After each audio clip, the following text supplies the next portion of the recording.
Okay, so now I'm going to go ahead and demonstrate, and you guys can get up and kind of move around so that you can see, just as long as you're not in the way of the camera. So I've got all my supplies, and I'm going to go to the patient's room. Hand gel. Good afternoon, sir. My name is Angie. I'm going to be your nurse today. Can you give me your full name and date of birth? Okay, Mr. Bell, do you have any allergies that I need to be aware of? Okay, well, Mr. Bell, I've looked and checked the dressing, and it looks like it's time to change your dressing. We change the dressings on these central lines every 7 days here at our facility, and so it is time to change that. Have you had that change, your dressing changed before? Okay, then you kind of know what you need to do. I'm going to need you to hold your head to the side, and do you think you can do that? Okay, and I also need to know, have you been coughing or sneezing? Anything like that? Okay. You guys, if your patient's been coughing or sneezing, you want to go ahead and put a mask on them, or if they have difficulty holding their head to the way over to the side, you'd want to put a mask on them for that. Or if you know that your patient is real talkative, then you need to put a mask on for them for that, okay? All right, well, Mr. Bell, I'm going to go ahead and I'm going to turn on the light here. You need to have good lighting. You need to ensure privacy in your patient's room and make sure that you shut the door so that people aren't coming in and out. You want to have a good environment for doing a sterile dressing change. Also, you guys make sure that you do minimal talking as you do this. Now, I'm going to be talking and explaining to you, but you really want to do minimal talking while you're doing the dressing change, okay? All right, Mr. Bell, so we've got the light on. I'm going to go ahead and raise your bed up here. Once again, what height do you want it to be? Yeah, a comfortable working height, about waist high, because remember, you're doing a sterile dressing change. So you don't want to have to reach up, and you don't want to have to lean down over the area. So I'm going to move my side rails down. I'm going to go ahead and position my patient's head to the side, and I'm going to pull this pillow down and out of the way right there so that the patient still has a pillow to rest their head on, but it's not in the way of my area where I'm going to do the central line dressing.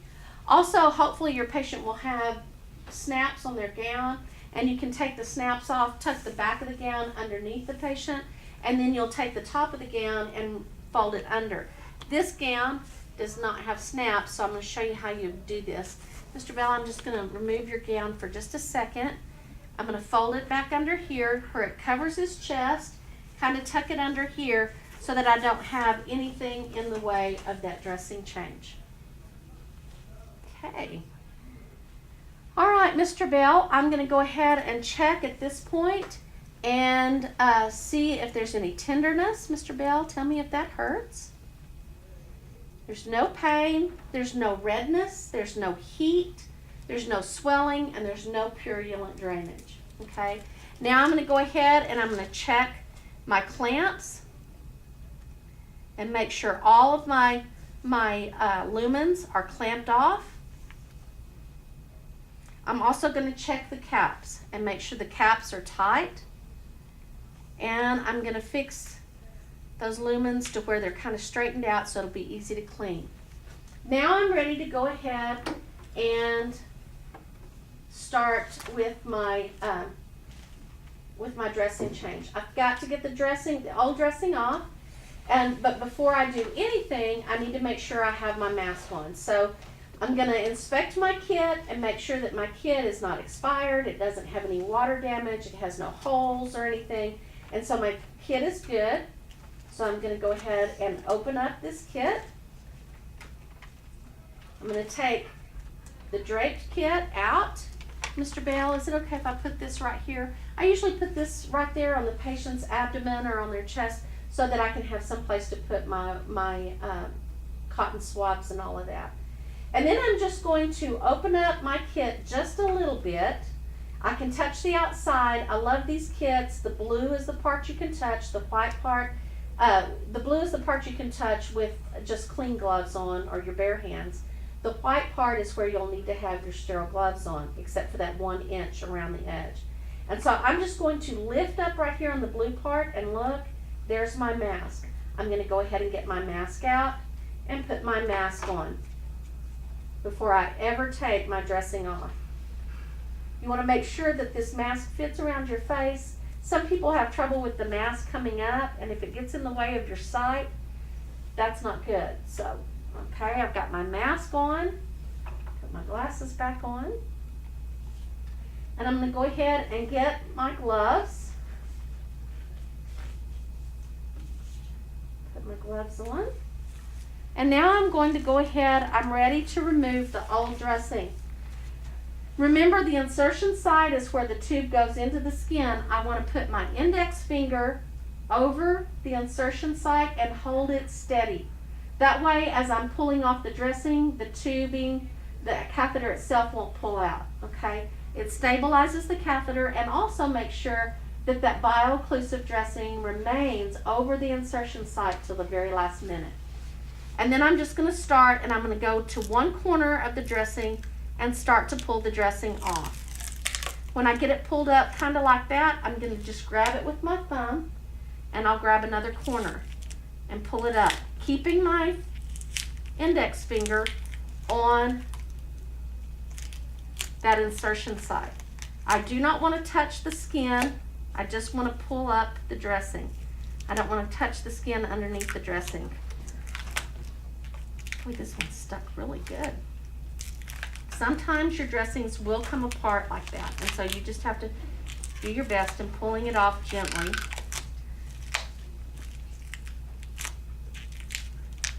Okay.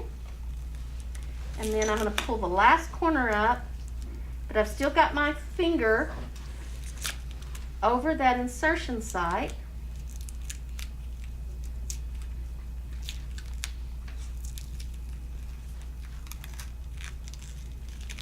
So now all that is covered is the insertion site, and I can take my finger and kind of wiggle it, pull it to the side so that hopefully that doesn't come out.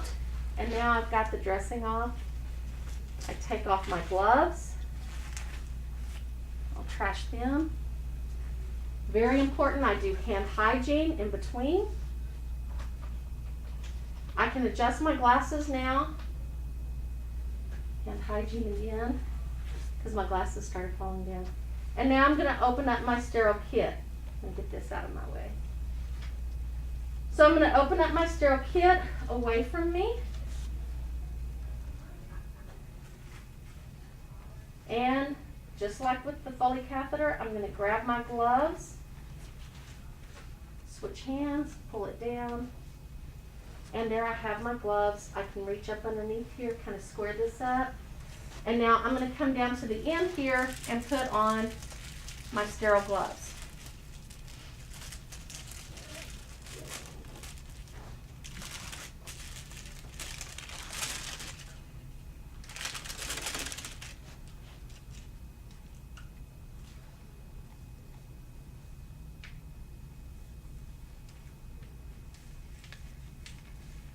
I'm going to touch the folded up cuff. Got that one on. I'm going to scoop my non-dominant hand.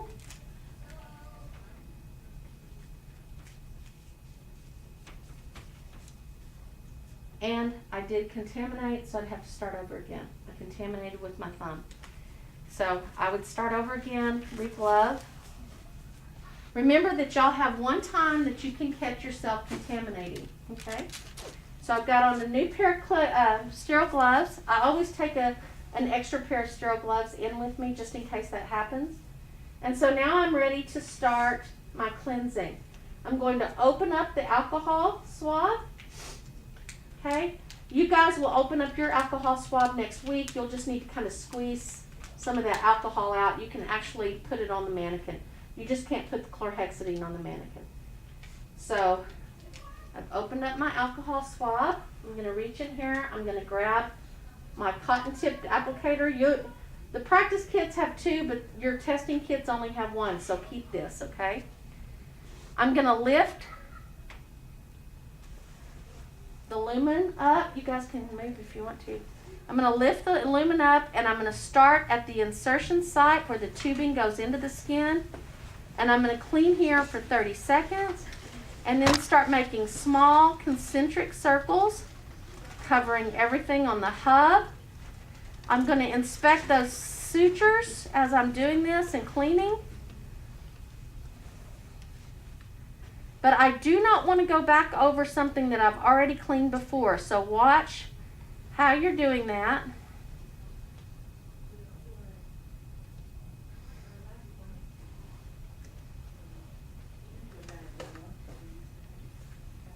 And you'll go all the way out up to the patient's neck.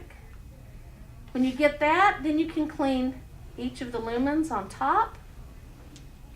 And then you can clean each of the lumens on the bottom with the alcohol. And you're done. You throw that away. Okay? You still have your stick there, your little Q-tip stick, your cotton tip applicator.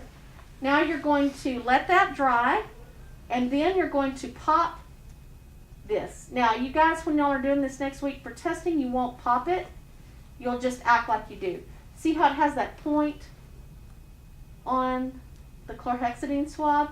You want to put that point right on the insertion site and do a 30-second friction rub. I keep saying 30-minute. 30-second friction rub. 30 seconds, and then you're going to start cleaning small concentric circles, again covering the sutures and the hub, up underneath the hub, all the way outward. Then you can clean the tops of the lumen and the bottoms of the lumen. Notice how I hold my hands up like this. I don't want to go in like this because I'll contaminate. I want to hold my hands up like this. When I'm finished cleaning, I'm going to let these drop, and I'm going to let that air dry. When I'm through air drying that, then now I would put on my bio patch. Okay? And you can put your bio patch on like that. And then you're going to put your dressing on. So all you guys have to do is verbalize that you're putting your bio patch on. Now I'm going to open up my dressing. My fingers are still, my hand is still sterile, so I can feel where that sticky is. I'm going to pull this back, and I'm going to lay this right across where the middle of my dressing is, right on that insertion site. You can only stick it once, so when you get ready to stick, make sure you stick that dressing on there good, and then you can pull the rest of the dressing off once you get that insertion site covered. You want to get rid of most of the bubbles, all that you can. My glasses have fallen completely off. That's so funny. Okay. Once you get that off, then the sterile part's done. You can fix your glasses. And you can go ahead and take off the outer film. Now it's just a matter of getting this to where it's secure. So what I do is I take off that outer film, and I go around the edges to secure my dressing on the edges, okay? And then I can go ahead and get my little date and time sticker. I'll have a pen right here. I'll date it, I'll put the date, my initials, and put the time. And I'll label the patient's dressing. There, Mr. Bell, how does that feel? It's not itching or pulling anywhere? Okay, good.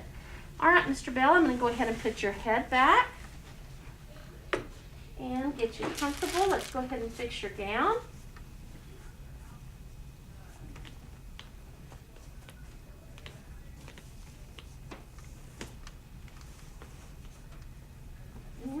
I'm going to put my patient's bed down.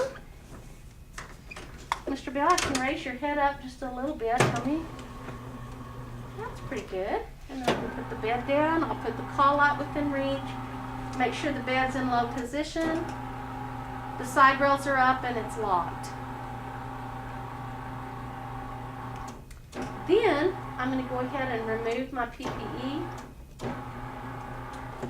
And so with PPE, remember your gloves come off first.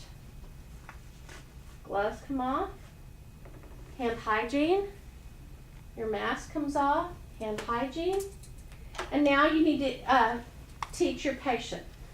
Mr. Bell, that dressing should be good for 7 days, but if it starts to come up, if the edges start to come up, or if for some reason it starts sweating underneath and it starts to roll up on you, be sure and let us know, okay? Another thing is that you need to let us know if you get any itching or pain or swelling or drainage underneath that dressing. Be sure and let us know immediately. Or if you start chilling or feel like you're running a fever, okay? And then we want you to take really good care of this, Mr. Bell, and not get it wet. So if you're going to get in the shower, or if you're going to take a bath, or if you're going to shave, you might want to go ahead and have the nurse tech come in, or you will want to have the nurse tech come in and have the nurse tech go ahead and put a piece of plastic over that and tape it so that no water can get to that dressing. Do you have any questions? Okay, and so what are you going to report to us? And he tells you he's going to report any itching, pain, drainage, and or fevers or chills. And then he's also going to report if it's if the dressing starts coming off. And then you can ask him, Mr. Bell, how are you going to take care of this when you need to do your hygiene? And he'll say, I'll have it covered. Okay. And so he understands there's no problem. Is there anything else I can get for you, Mr. Bell? He says no, and so we're done. Okay. Do y'all have any questions?